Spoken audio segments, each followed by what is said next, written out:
and welcome to the Nurse Rosa's Insights podcast. I'm your host, Rosa Hart, and today I am joined by Taylor Beery. Thanks so much for joining me today. Thank you for having me, Rosa. Really excited to be here. Yeah, you're joining me from Nashville, but I would love for our listeners to get to learn about the important work you're doing and kind of what led you to that. So you are the founder of Imagine Pediatrics. Can you tell us real quick what that is all about? Sure thing. Imagine Pediatrics is a mission-driven medical group that is focused on providing integrated medical, behavioral, and social support to children with special healthcare needs, 24/7, virtually, and in the home. Amazing. And this is a service that you bill for, or is it a nonprofit? No, we partner with health plans so that we can provide Imagine Pediatrics to the families who are caring for children with special healthcare needs at no cost to them. So they didn't never see a cost. We partner with the health plans in what's considered to be a value-based care model. Mm.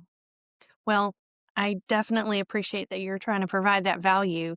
So, how did you come to be inspired to create this? Was it informed by your personal experience? Yeah, I mean, my background is I think the Rascal Flatts song, the God Bless the Broken Road. It was very windy. I started in investment banking. I ended up as the policy lead for the gentleman that the White House appointed to oversee long-term rebuilding of Katrina. After Katrina, exactly 20 years ago this month, did that for several years, and then found my way back to my hometown of New Orleans and lived there for 14 years, started a family, started a bunch of different businesses. Everything was going great.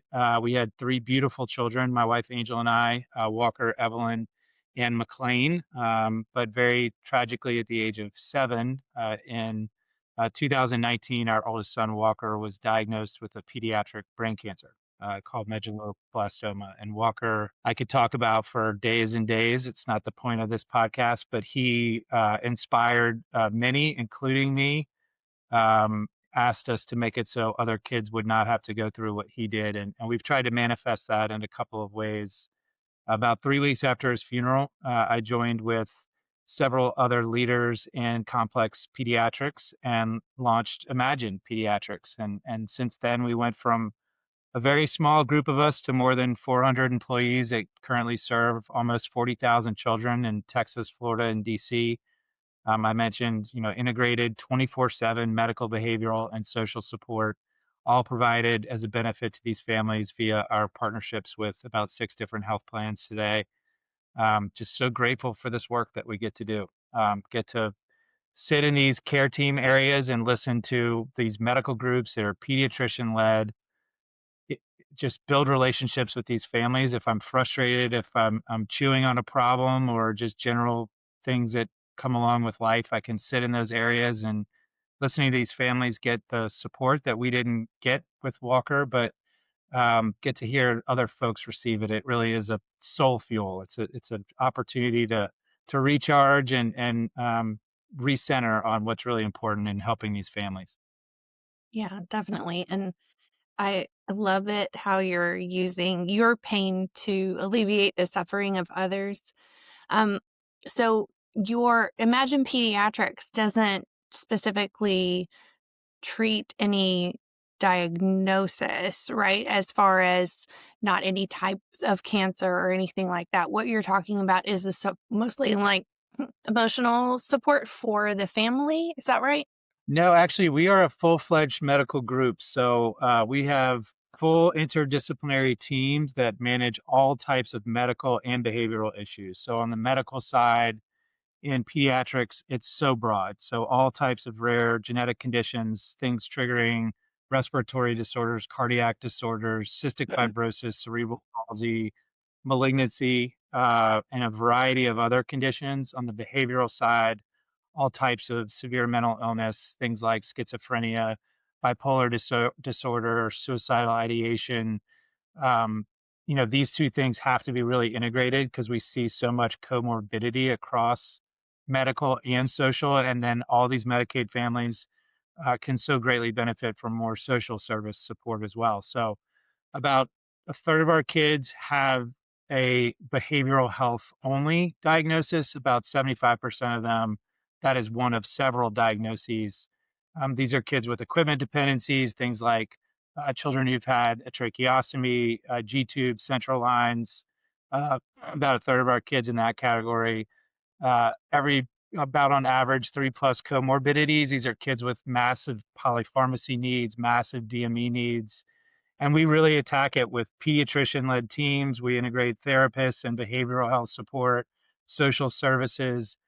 We have home care specialists who actually will drive our awesome care coops to the home and perform all sorts of in-home services for our families as well. So it really is, more of like a pediatrician in the pocket for families to tackle these incredible challenges that they face. That is amazing. It's like a one-stop shop. And is a lot of the care virtual that you're able to coordinate and provide? Yes, so we are 24/7 available to these families. The care is largely virtual, but as I mentioned, we also do in-home support. These are there are other versions of this for adult populations, typically for seniors with medical complexity. In our population, you're talking about caregivers who are not only some of the most amazing people that you're ever going to meet, and unfortunately have been sort of mischaracterized in a number of ways historically. These are heroic, hardworking parents who just want safe days at home for their kids. They are tech savvy. They have every incentive to do everything that is safe and appropriate wherever possible to give these kids a little bit better quality of life.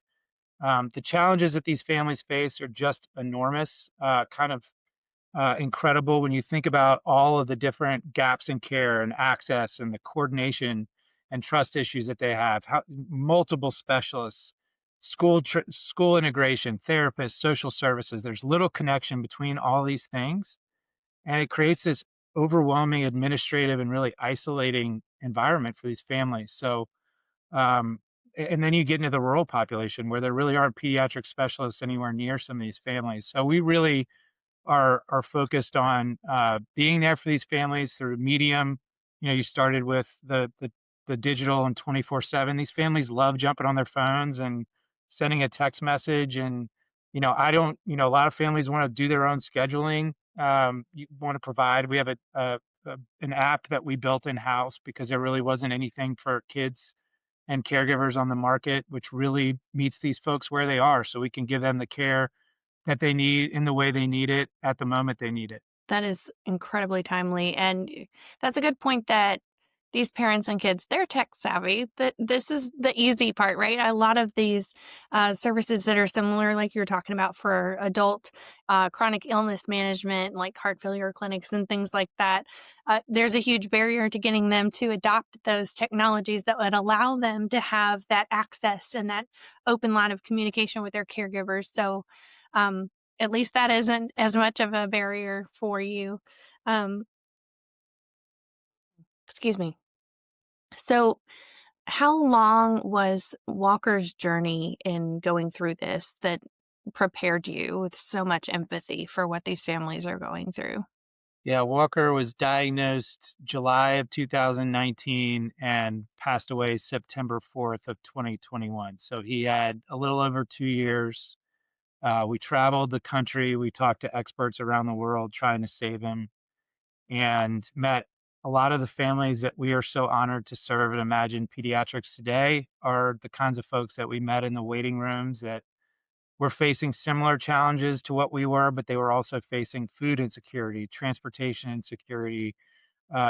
Mom just lost her job because the amount of time she had to spend in the hospital, trying to keep brother and sister going and supported and loved. And the challenges were incredible, and we got to be friends with these families. And Walker did a lot of amazing things. He started a foundation during the last year of his treatment, but he really, through his courage and his love and his gratitude, is the guiding force that I get to carry into the things we do at Imagine every day. And what's amazing about this company is that's just my what I bring to the work, and what Walker has meant to me. The talent and the empathy that this company has attracted again, 400 plus individuals who each bring their own passionate, mission driven perspective to this work that we do that has them run through walls for these families. They each have their own story, and it means so much to them, the work that we get to do. That's there, obviously, between the caregivers who are the heroes and the team that we have so gratefully attracted to this work. That's the real secret sauce to what we do. Yeah, that is just absolutely incredible that you can be so mission focused and allow all of these providers like an outlet to be able to do this work. I know so many people get frustrated and start leaving healthcare because of moral distress, of seeing needs they're not able to meet or don't feel supported to be able to meet. And so I'm so thankful to see you creating a, a vehicle for people to meet those needs where they are and um, without all the constraints That's a that can great cause a lot of frustration for providers. it's a great point, and boy, have we heard some horror stories about the clinical teams and their past experiences. I think the value-based care model, which is tied to outcomes and allows the provider really as much time as they need with a patient to solve their problems and to track and follow them longitudinally. A nimble organization that supports those providers with really cutting edge technology. We've developed a really incredible population health approach to the longitudinal care of these kids, so that tech team is each bringing their passion to this as well and supporting those care teams. That didn't feel like something that a lot of our clinical teams had experienced previously in fee for service environments. And I think we offer just a different place, which our referral rates are enormous. Our attrition rates are very low. I think, like me, so many feel so honored to be here. I'm pretty sure this will be the best job I ever have, and I think others on our team feel that way too. Well, that's great. You built your best job. How about that? Yeah, just it was a little later than I had anticipated, and for reasons I never would have ever wanted. But Right? despite both things, I am so grateful for it every day. Yeah, exactly. And that brings us to our $1 billion question, which we had to talk beforehand. So you've had a little while to think about it. I have, But and I wrote some notes, so forgive me. I did want to write notes on this one, and sorry, you want to ask the question? I jumped in early. yes, but I'm so excited that you are so prepared. I can't wait to hear it now because I got to hear you just like spitting ideas off the top of your head. So I want to hear what you wrote down. The question is, Taylor, if you were given a grant for $1 billion to meet the needs that you see in healthcare, how would you like to see it used strategically to have the most sustainable impact? So I did fight myself on this question because I wanted to do something that was not Imagine Pediatrics related, but every time I tried to do it, I just kept coming back to Imagine Pediatrics. So my answer to the question, but it will have some other points to it. I Okay. would definitely invest the $1 billion into Imagine so that we can increase our service and bring it to families all across the country. There are about 14.5 million kids with special healthcare needs around the US. We want to be an opportunity for each of them to receive this level of personalized, longitudinal, and 24/7 care. We also want to increase our services. We want to do more programming. We want to do more training. We want to do more investments in technology, including interoperability, which is a huge opportunity and is a space that's moving very fast.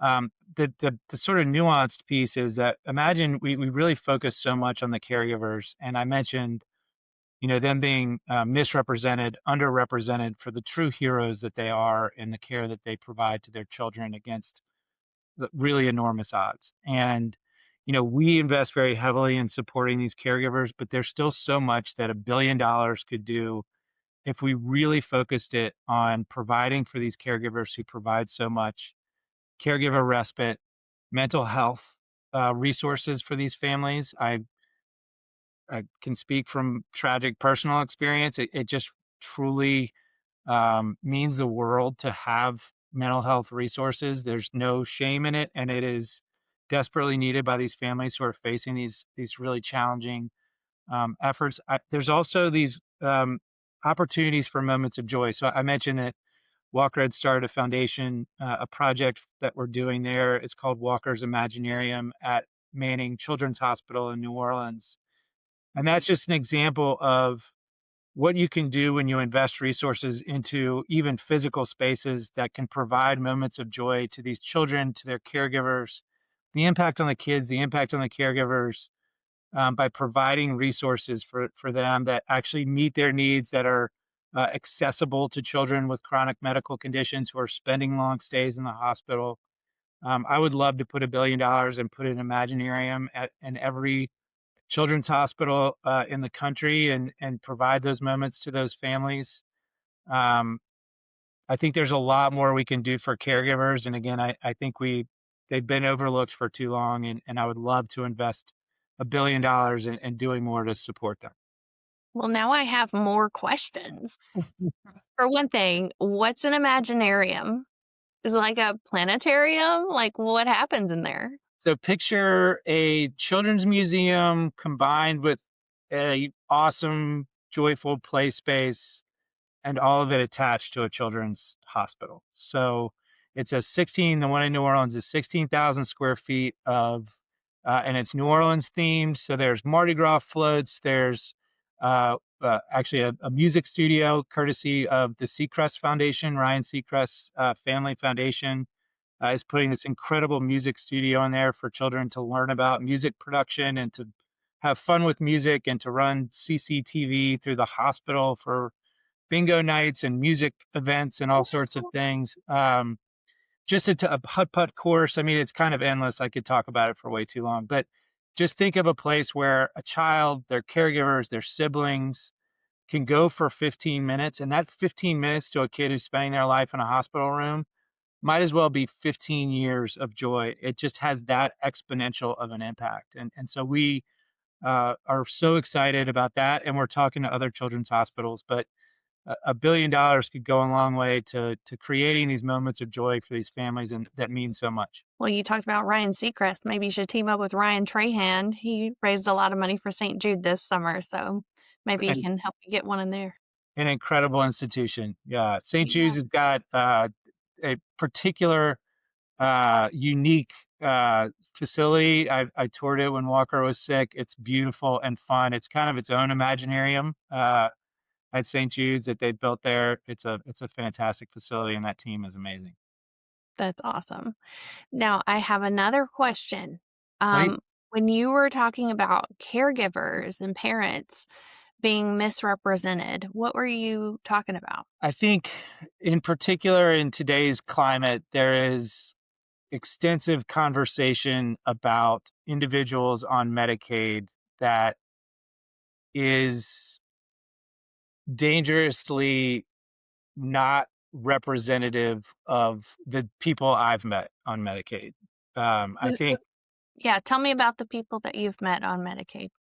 a mom who has 6 foster children with special healthcare needs that has brought them in and is the most incredible caregiver and human being you'll ever meet, and works her fingers to the bone to take care of these kids and keeps bringing more on, and provides them just a beautiful home, because she knows that's what she was put on this planet to do.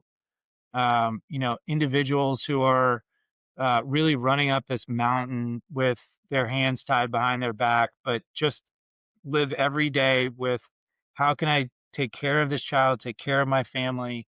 And I think a lot of the public dialogue doesn't talk about them. It doesn't talk about, and I'm not making a general Medicaid point. I'm making a point about caregivers of children with special healthcare needs are some of the most special people you'll ever meet. And I wish they were better represented in the way people talk about Medicaid recipients. Yeah. And if a child has these special healthcare needs or is on they would be on disability, right? If they had something like that. That's why States, they're on paid. yeah, I mean, state by state is different. So it can be an income eligibility that also happens to be, a series of chronic conditions. We have enormous numbers of children in that category. They're also, sort of Medicaid products, Medicaid categories for children who are qualified because of medical conditions, and we serve across both. And it's varied state to state. So Medicaid is you see one state Medicaid, you've only seen one, as opposed to Yeah, Medicare, which is a more uniform federal exactly. system. And there were a lot of, well, quite a few states that opted out of Obamacare and had just their own state program, right? Yeah, it really is unique. Every state is very different. The recently passed One Big Beautiful Bill, that's its title, not my description of it, um, treats expansion states and non-expansion states differently for some of the changes that are coming down the pike. That's kind of a more recent example of where that distinction is actually uh, has new importance associated with some policy coming from DC. But each state has done something a little bit different. Yeah. Well, I'm glad that those people have you to share their stories and represent them more accurately so that can get out. We'll do our best. Thank you for having me. This is an awesome opportunity. I love your podcast and really appreciate what you do. Well, I love getting to talk to people like you who are out there making a difference, turning your pain into purpose, and working to make the world a better place. When I started podcasting, not just this one, but all of my podcasts are very positive, focused on purpose because I've seen a lot of suffering. I worked in the ICU for 8 years with people on the worst days of their life, as you have witnessed personally and now professionally. Um, and I needed to see that there were good things happening in the world and that there were people who were making a difference. So every time I get to interview somebody, it helps me sleep at night because if I turn on the news, that's not the message I'm going to get. So thank you for bringing the good news, Taylor. My pleasure. And if you ever would like some soul fuel, I would love to take you to sit and listen to the amazing team that I get to work with, working with the amazing parents we are honored to care for. We can fill up your soul tank anytime. Would love to have you. Well, don't tempt me with a good time. That sounds amazing. Have me with a good time should be a T-shirt. I think I need to get. It might be, but if it is, I need to buy it for sure. If not, maybe that will be my first item in a merch line. I Maybe I love it. should get a Shopify, like all these other YouTubers do. I don't know. You put $1 billion into that, you could make a lot of T-shirts. That's for sure. Oh, don't worry. I'm not using $1 billion. If we get $1 billion, I've got a whole list now. You're going to be episode 40 something. And all of these are great ideas on how to utilize $1 billion strategically to make a tangible impact that will have far reaching effects. So, if you, for our listeners, if you have enjoyed this podcast, make sure you like and subscribe wherever you're listening or if you're watching on YouTube. And Taylor, if people want to reach out to you, if they want to work for you or they want to get involved in some other way, what's the best way for them to find you? I would love anybody who wants to get in contact. Please check out our website, imaginepediatrics.org. And also, we have an email address for some of the inbound interest at advocacy@imaginepediatrics.org. Excellent. And I assume the website is imaginepediatrics.org. Yes, And would you be open to people reaching out to you on LinkedIn? of course. Please welcome it. Would love Yeah. to connect. Especially these Medicaid people, right? Yes, yes. We're trying to build big networks of caregiver advocates so we can make sure their voices are heard in policy circles and elsewhere. Excellent. Awesome. And you can follow me on social media on all the platforms at Nurse Rosa Speaks. And this podcast is available on the Health Podcast Network. And I can't wait to see you in the next episode.